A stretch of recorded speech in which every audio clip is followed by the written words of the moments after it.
अच्छा बता, हम सबको यहाँ क्यों बुलाया है? कौन सा खुलासा करने वाली है तू? आज मैं आप सबको मेरा एक सच बताने वाली हूँ जो मैंने आज तक छुपाया है।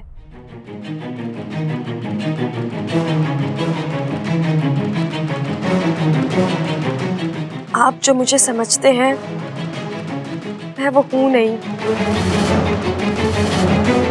मतलब मैं एक आम इंसान नहीं हूँ। ये बोल रही है छोरी? तू आम इंसान नहीं है तो फिर तू है कौन? दादी मैं... एक मिनट। अच्छा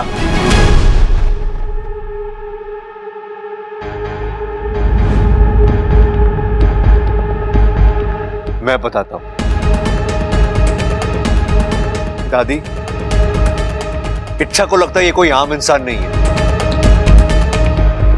बल्कि कोई सुपर वुमन है।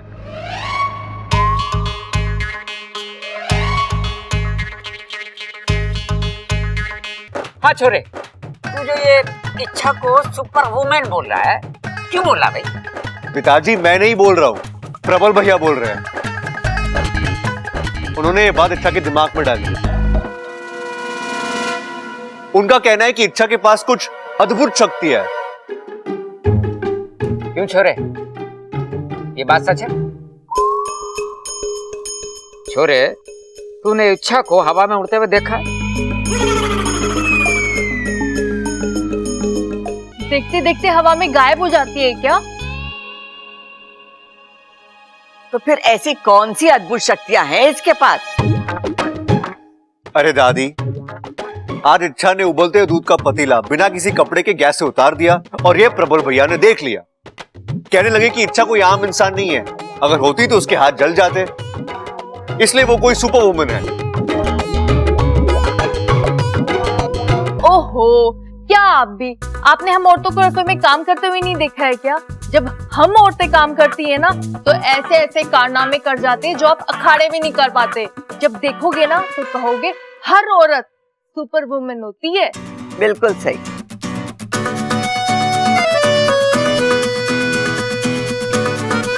इच्छा, तुझे ये खुलासा करना था? जी वो प्रबल भैया बार बार कह रहे थे कि मैं कोई आम इंसान नहीं हूँ, तो मैं... अरे ओए!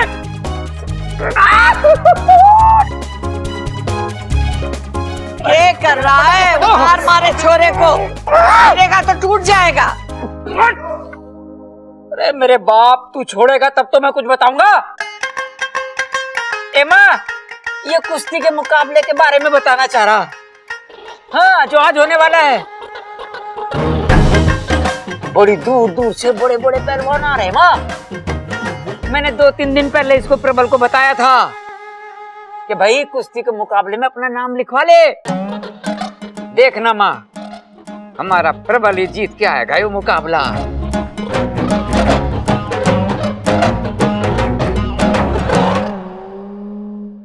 भैया अचानक आप कैसे पलट गए? कल तक तो आप बेहोशी में भी बड़बड़ा रहे थे, सबको सच बोल दूंगा, पोल खोल दूंगा। तो अब क्या हुआ? क्यों बचाया आपने मुझे? हाँ, ये तो एकदम नया रूप है इच्छा का। नागिन की तरफ फुफकार रही है। लगता है गुस्सा आने पर अपना असली रूप दिखाती है ये। सावधान प्रबल, ये किसी भी वक्त नागिन रूप में आ सकती है। मैं भी तंग आ गई इस झूठ से।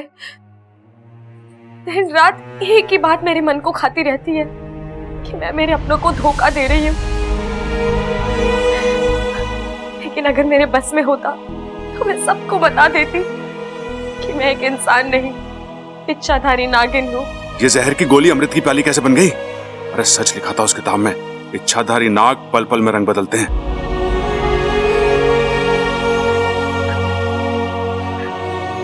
लेकिन आज मेरी कुंडली ने मुझे रोक रखा है। जिस दिन मेरा रास्ता खुला मैं सबको सच बता दूंगी। पता नहीं सच जानने के बाद सब मुझसे कैसे बर्ताव करेंगे। हो सकता है वो भी आपकी तरह नाराज हो, मुझे धोखेबाज झूठी कहे, धक्के मारकर घर से बाहर निकाल दे, लेकिन मैं हर परिणाम के लिए तैयार हूँ। मैं सबको सच बताऊंगी, पक्का बताऊंगी। ये तो कुछ ज्यादा ही इमोशनल हो गई। अरे नागों में भी इतने जज्बात होते हैं, आज पहली बार पता चल रहा है। लेकिन आप चिंता मत कीजिए, मैं बहुत जल्द आपकी नाराजगी दूर कर दूंगी।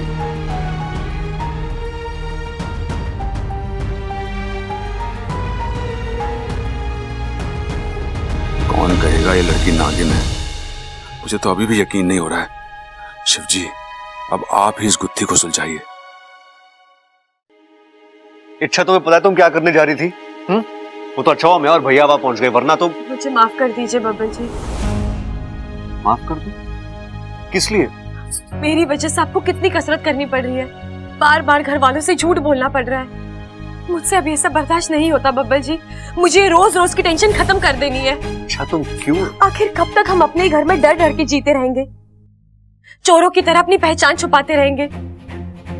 आज तो आपने आकर बात बदल दी, लेकिन मैंने प्रबल भैया से भी कह दिया है कि मैं बहुत जल्द सबको अपनी सच्चाई बता दूंगी।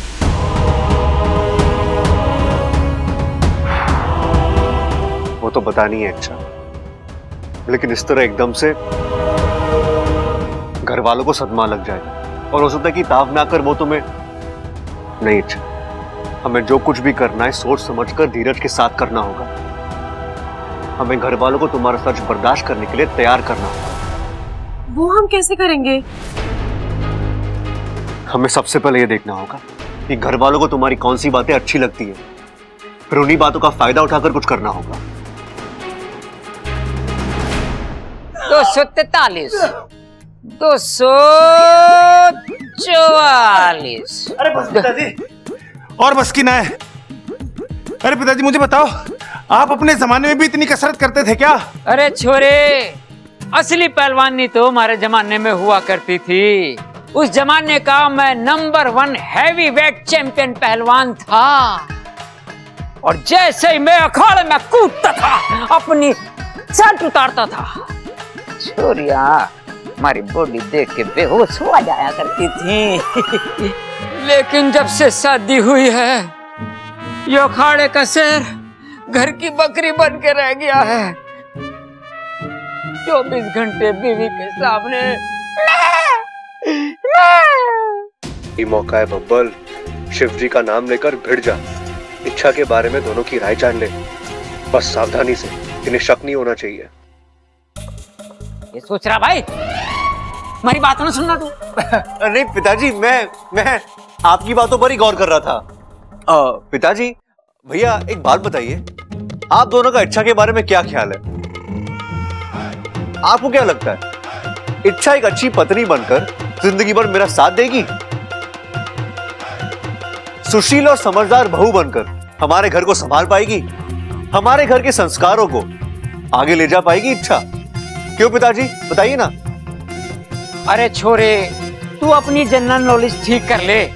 ये सारी बातें शादी से पहले पूछी जावे हैं, शादी से पहले सोचा जावा है सब कुछ, और तू अब सोच रहा है। पिताजी सो तो है, मैं तो बस ऐसे ही कैसे अपने शादी को परख कर देख रहा था। सोच रहा था कि इच्छा की जगह अगर मेरी शादी किसी और से हो जाती तो हमारे घर के हालात कैसे होते? क्या उसे उतना ही प्यार करते जितना आप इच्छा से करते हैं? क्या उसे अपनी गलतियों के लिए माफ कर देते जैसे आप इच्छा को माफ करते हैं? मैं सही कह रहा हूं ना? आप इच्छा को तो माफ कर ही देते हैं, और अगर आगे चलकर उससे कोई गलती हुई तब भी आप उसे माफ कर दोगे ना? अरे पागल हो गया तू, नींद पूरी नहीं हुई क्या तेरी? इतनी प्यारी, इतनी सुंदर, इतनी सुशील लड़की से तेरी शादी हुई है, और यहां ये बात कर रहा है कि किसी और से इसकी शादी हो जाए तो कैसा रहेगा? कुछ तो शर्म कर।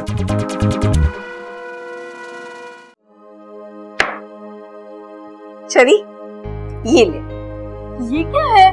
पैसे हैं, रख ले। हाँ वो तो मैं भी देख रही हूँ, लेकिन किस लिए? उस दिन पता है, हम जब बाजार गए थे, लखनमल की दुकान में तुझे वो लाल रंग की साड़ी बहुत पसंद आई थी। हाँ जा, आज ले ले उसे। नहीं नहीं माँ जी, वो साड़ी कुछ खास नहीं थी, वो तो बस ऐसे ही। हाँ, एक बात गांठ बांधे छोरी, जब हमें झूठ बोलना नहीं आता ना तो हमें कोशिश भी नहीं करनी चाहिए। सारी का नाम लेते ही तुम्हारी आंखों में जो चमक आ गई है ना, वो सब बता रही है। ले रख ले। माँ जी आप? साड़ी की कीमत कुछ ज्यादा थी, इसलिए उस दिन नहीं खरीदी ना, आज खरीद ले पगली। शिव जी की कृपा से तेरी सास अपनी बहू की इच्छा पूरी करने की ताकत रखती है। हे नागोमी देव, कितने सच्चे और अच्छे लोग हैं इस घर के। यहाँ मुझे सास नहीं माँ मिली है, जेठानी नहीं दीदी मिली है। आज कितना कुछ दिया है मुझे मेरी किस्मत ने। बस इस खुशी की उम्र छोटी है, जब इन्हें सच पता चलेगा सारा प्यार अपनापन खत्म हो जाएगा। उन्हें इतना दुख होगा कि दीदी, माँ जी, चलिए आप दोनों बाहर जाइए। हाय हाय ममता, देख रही है तू, आज ये हमें रसोई से बाहर कर रही है, कल घर से बाहर करेगी, परसों दिल से बाहर कर देगी। नहीं नहीं, दिल से तो बाहर कर ही चुकी है, इसलिए तो हमें रसोई से बाहर कर रही है। बताओ। नहीं माँ जी, आप गलत समझ रही हैं। बाहर जाइए मतलब आज आप दोनों खाना वाना कुछ नहीं बनाएंगी। तो कौन बनाएगा? मैं बनाऊंगी और आप दोनों आराम करेंगी। आराम? किस लिए? हम दादी जी थोड़ी ना है जो हमें आराम की जरूरत पड़ेगी। वही तो इच्छा, अगर तुझे हमारा हाथ बटाना है ना तो हम सब तीनों मिलकर खाना बनाते हैं ना, जल्दी बन जाएगा। नहीं माँ जी, आज खाना मैं ही बनाऊंगी। पता नहीं फिर कभी मौका मिले ना मिले। ऐसे क्यों बोल रही है तू? ओह, मायके जाने का इरादा है? लेकिन अचानक से मायके की क्यों याद आई? लगता है देवर जी के साथ झगड़ा हुआ है। उस बावले ने तुझे फिर नागिन नागिन बोल दिया क्या? देख बेटा, अगर तू मायके जाना चाहती है ना तो जा, लेकिन खुशी खुशी जा, ऐसे नाराज होकर मत जा। और जब लौट कर आओगी ना तब हम सब के लिए खाना बनाना। हाँ? नहीं माँ जी, बात वो नहीं है। तो बात ये है कि मुझे लगा एक बात पूछूं आपसे। हाँ पूछना। मान लीजिए अगर कल किसी वजह से आप लोगों को मुझसे दूर होना पड़ा तो क्या आप लोग मेरे बगैर रह पाएंगे? इसका जवाब मैं देती हूँ। छोरी, तू ऐसा क्यों सोच रही है कि तू हमसे दूर जा रही? ऐसा क्या हो गया है? दादी वो अच्छा, अगर कुछ हुआ भी है तो एक बात साफ साफ सुन ले, हम तुझे हमारे से दूर नहीं जाने देंगे। अच्छा अब बता, क्या हुआ है? तू ऐसी ऊटपटांग बातें क्यों कर रही है? और ये देखो, चेहरा भी उतरा हुआ है। नहीं दादी, वो कल रात देर तक जागी थी ना, इसलिए। अच्छा वो सब छोड़िए, ये बताइए आज मैं खाना बनाऊं? फिर वही बात। आपको मेरे हाथ का खाना पसंद नहीं है? लो, जब बात करती है टेढ़ी बात करती है। इस घर में सबको तेरे हाथ का स्वाद पता है, बावले हो जाते जब तू खाना बनाती है तो। कभी कभार तो मुझे डर लगता है कि तेरी रसोई की आदत पड़ गई तो मुझे तो इस रसोई में कोई घुसने भी नहीं देगा। छोरी, तुझे खाना बनाना है, बना। ममता चंचल, चल बाहर आ। जरूरत हो ना तो मुझे बुला लेना। हाँ?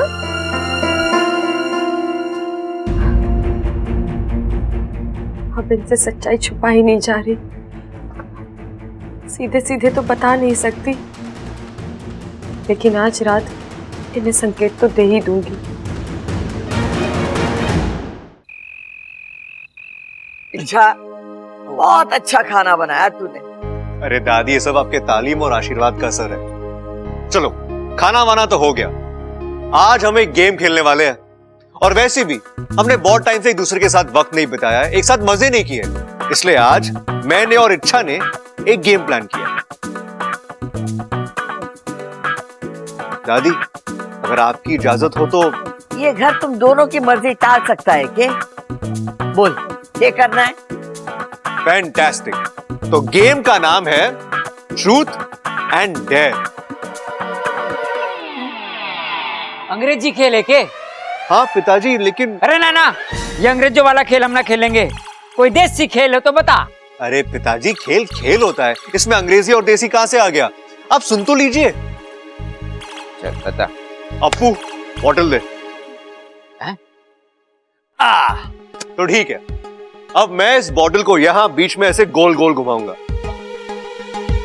इससे क्या होगा? इसका ढक्कन जिसकी भी तरफ रुकेगा उसे दो ऑप्शन दिए जाएंगे, ट्रूथ और डेयर। अब उस शख्स को एक ऑप्शन चूज करना है। अगर उसने ट्रूथ चूज कर लिया तो हम सब में से कोई भी उसे एक सवाल पूछेगा और उसका उसे सच सच जवाब देना होगा।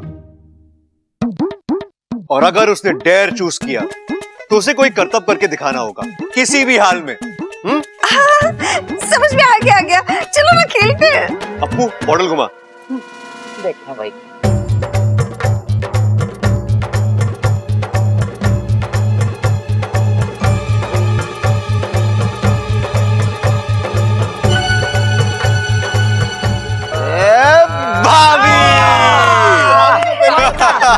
भाभी, अब चूज करो, ट्रूथ और डेयर। डेयर तो मैं चुनने से रही, आप लोग ठहरे पहलवान बुद्धि, पता नहीं क्या करने को कह दे। मैं तो ट्रूथ ही चुनती हूँ। दादी, आप भाभी से कोई भी सवाल पूछो और भाभी आपको सच सच जवाब देना होगा। अच्छा ममता, एक बात बता, आज तक तूने हमसे कोई बात छुपाई है क्या?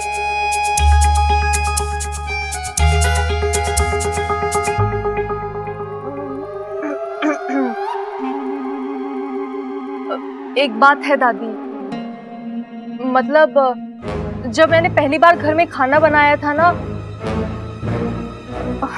वो दरअसल मैंने नहीं, माँ जी ने बनाया था।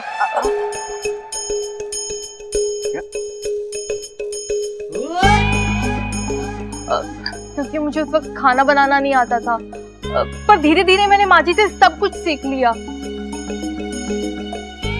दादी जी प्लीज मुझे माफ कर दीजिए। छोरी, मैंने तो तुझे उसी दिन माफ कर दिया था। मतलब? तुझे क्या लगा मुझे चंचल के हाथ का स्वाद पता नहीं है? अरे पहला निवाला खाते ही मुझे लगा कि ये खाना चंचल ने बनाया। इसका मतलब आपने? अरे तुझे तेरी सास ने संभाला और मैंने इसे संभाला। अरे वाह, मजा आ गया। अप्पू, घुमा।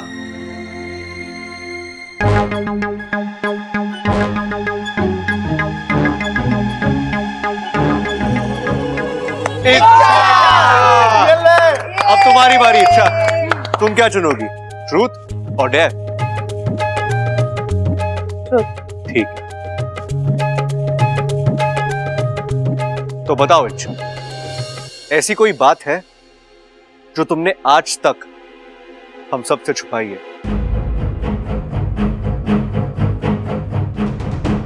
ऐसी कोई बात जिसे सुनकर हम सबके पैरों तले जमीन खिसक जाए? हाँ। कौन सी बात?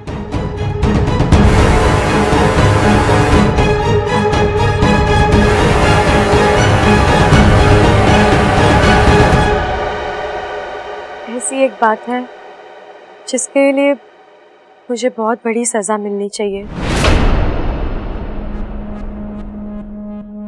हो सकता है मुझे हमेशा के लिए आप सबसे दूर जाना पड़े।